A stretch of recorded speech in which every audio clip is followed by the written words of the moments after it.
안녕하세요. 무비썸 송경원입니다. 네, 김현수입니다. 처음 뵙는 분들 되게 당황해할 것 같아요. 이 자리에 원래 김준혁 작가님이 계셔야 되는데 쟨 누구지? 되게 당황해하실 것 같은데 저는 시네21 영화 잡지에서 일하고 있는 김현수 기자라고 합니다. 김준혁 작가님의 자리를 뺏고 제가 이렇게 오게 돼서 되게 영광으로 생각하고 있습니다. 네, 앞으로 잘 부탁드리겠습니다. 네, 오늘 무비썸 시즌4죠. 포의 첫 영화로 선택한 영화는 디즈니 픽사 애니메이션 코코입니다.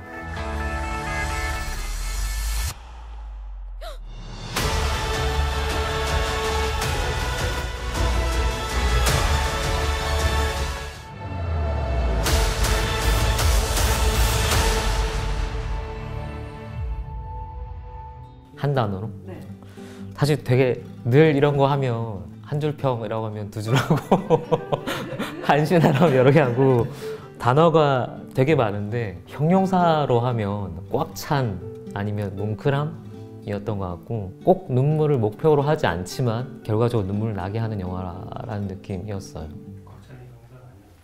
꽉 차는 형용사가 아닌가? 옆에서 이거 꼭 넣어주세요. 옆에서 작가님의 지적이 들어와서 꽉 찬을 생략하고. 저도 형용사로 이 영화를 표현하는 것에 대해서 생각을 해봤는데 저는 화려한이 떠오르더라고요.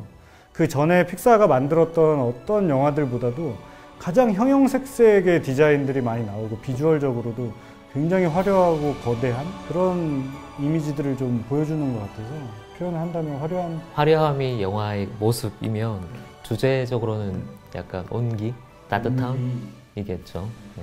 그러니까 화려함은 픽사가 담당을 했고 온기는 디즈니가 담당을 한 느낌이에요. 약간. 그러니까 디즈니 픽사가 만든 영화라고 했을 때 이제 어떤 그 기대치와 그 완성도 이런 거에 비추어 보면 코코라는 영화는 좀 어떠셨는지. 네, 기본적으로 이 두 스튜디오는 자기들의 정체성 지키려고 하는 약간 고집? 관성 같은 게 있는데 지금쯤 오니까 이제는 거의 완전 완벽하게 섞였구나. 픽사 스튜디오 주체로 만들어도 디즈니스러운 게 나오는구나. 혹은 그 반대도 마찬가지고요. 한때 북미 대형 스튜디오가 한 3개 정도 있었잖아요. 그 디즈니를 중심으로 해서 드림웍스랑 픽사. 픽사랑 드림웍스 성격을 규정할 때 드림웍스는 안티 디즈니, 픽사는 약간 비욘드 느낌이었거든요. 디즈니가 하지 않는 것들을 좀 더 기발한 상상력들, 뭐 역발상 같은 걸 해서 접근하는 시기였는데 그게 이제 픽사로 인수되면서 픽사는 그런 기발함을 약간 줄이고 그 되게 전통적인 드라마 화법들을 많이 수용을 한 것 같고 반대로 디즈니에서 나온 작품들을 보면 의외로 예전에 픽사가 했던 것들 이런 것들은 전통적으로 픽사가 했던 것들인데 싶은 것들을 막 해요. 특히 주토피아 같은 걸 보면 전형적인 픽사 영화 같은 느낌이거든요. 맞아요. 인물들 관계 입장을 다 바꾸고 근데 그게 디즈니가 만들었단 말이죠. 약간 확실히 섞이고 있다는 느낌은 들긴 해요. 근데 이 작품쯤 오니까 이제 그걸 굳이 구분할 필요 없겠다. 디즈니 픽사라는 용어가 이제 우리에게 인식이 된다면 이런 작품들로 인식이 되지 않을까?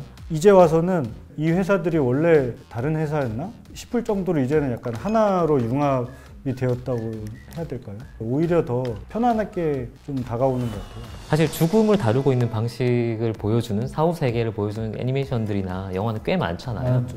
예를 들면 일본 같은 경우는 뭐 대표적으로 센과 치히로 행방불명 같은 게 이제 사실 삶과 죽음의 틈새에 있는 어떤 공간들로 넘어가는 거고 한국 애니메이션 중에 저는 되게 개인적으로 기억나는 작품이 흑곡두 장군이라는 작품이 있었는데 그런 영화를 기억하세요?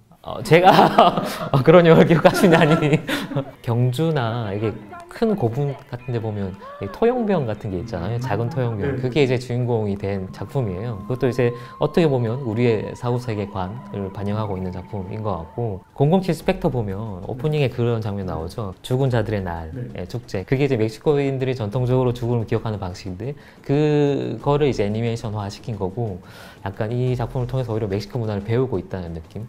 이 코코의 연출을 맡은 리 영크리치 감독이 죽은 자들의 날과 같은 어떤 그 멕시코 문화, 죽음이라는 키워드를 가져와서 이제 영화를 만들겠다. 그런 어느 정도의 진짜 기획 뼈대만 가지고 이제 시작을 했고 직접 멕시코를 찾아가서 여행을 굉장히 오래 했다고 하더라고요. 사소한 장소에 대한 현지 자산은 물론이고 소품들을 어떻게 쓸까에 대한 고민도 되게 많이 녹아 있는 것 같고 대표적으로 아까 말씀드린 금잔화 뭐 디자인이나 그걸 이제 다리로 만드는 방식이라든지 여기 계속 멕시코 음악이 나오잖아요. 그 멕시코 악사들이 어디서 모여서 어떤 형태로 연주를 하고 또 어떻게 자기들끼리 축제를 만들고 있는지 그 거리 문화 같은 거를 정말 디테일하게 재현했어요. 그래서 애니메이션임에도 불구하고 어떤 면에서는 약간 멕시코 여행하고 있는 느낌, 다큐멘터리 보고 있다는 느낌이 들 정도로 되게 세세한 구현들을 하고 있죠.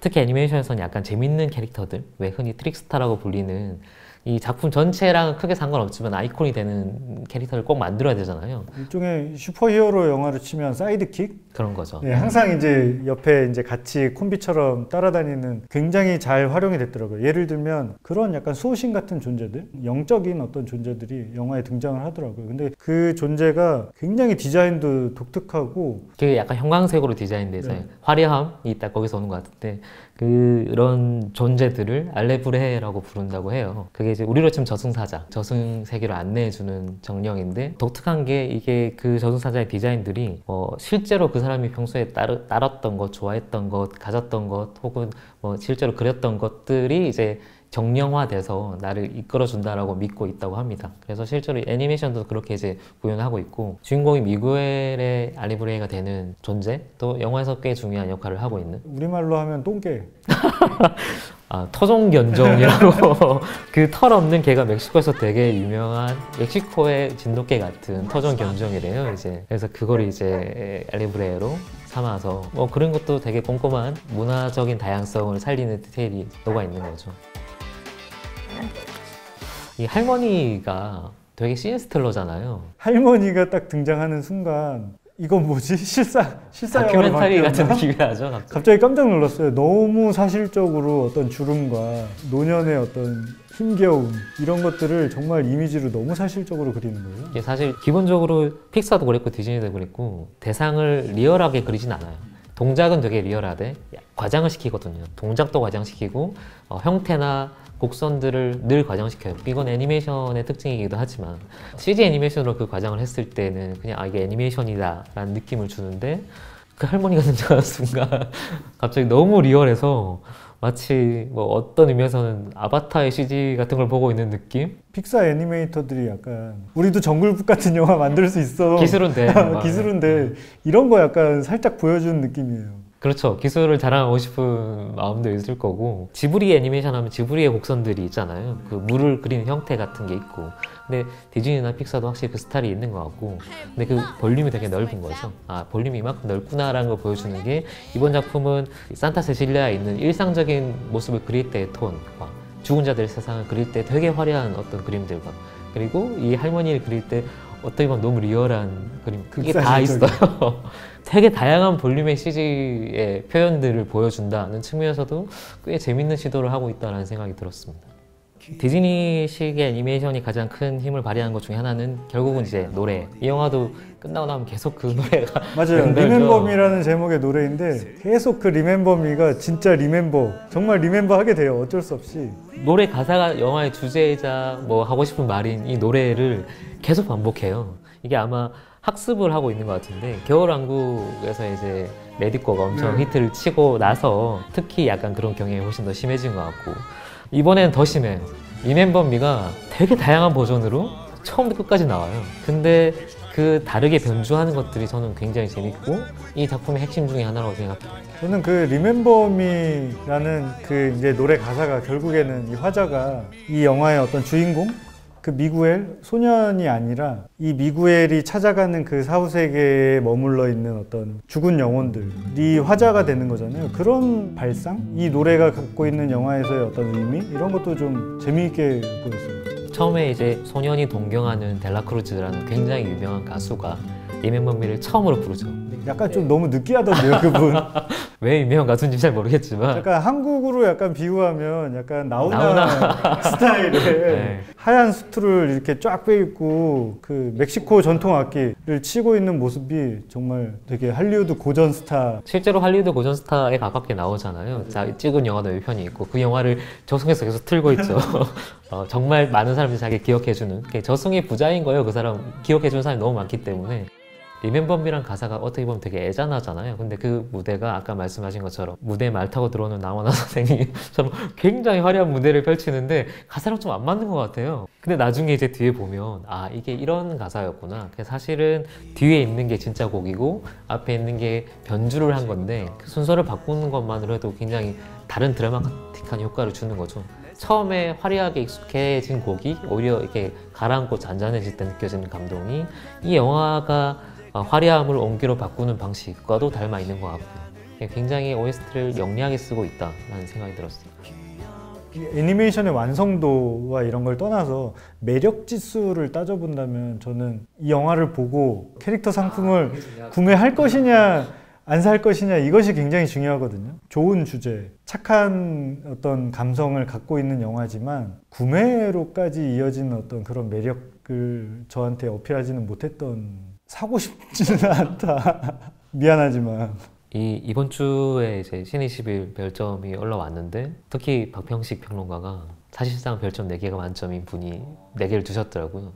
아 이게 그 정도로 좋은가? 왜 그 정도까지 내가 좋지 않다고 생각했지? 라고 좀 되짚어 보니까 너무 잘 만들었어요. 너무 공식대로. 디즈니의 정말 잘 만든 공식대로 가는 영화 아닌가. 모두가 이 영화를 보고 감동을 받겠지만 그 감동이 거의 다 비슷할 것 같다라는 느낌이 좀 들어서 그런 측면에서는 잘 만들어서 약간 아쉬운. 이 코코를 가지고 기사를 쓰신다고 할 때 제목을 단다면 디즈니 픽사의 새로운 황금률, 그리고 제일 뒤에 꼭 그 말을 붙이고 싶죠. 기억할게. 리멤버 미. 저는 이렇게 달고 싶어요. 노인을 위한 픽사는 있다. 이 픽사 스튜디오가 만든 이번 코코가 우스갯소리로 얘기하자면 노인 공경하는 영화거든요. 아 그렇죠. 그런 의미에서 재미있게 노인을 위한 픽사는 있다.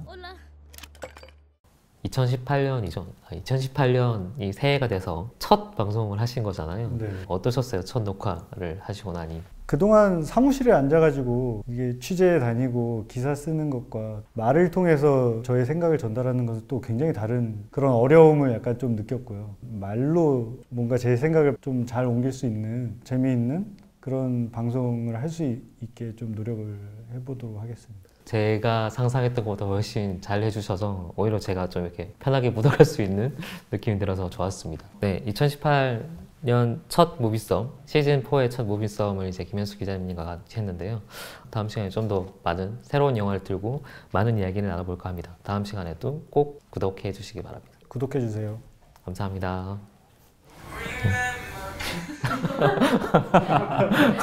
가사를 몰라서 못하겠어요. Remember me 이건데 나나나나나 Remember me 저 자꾸 강요하지 마세요.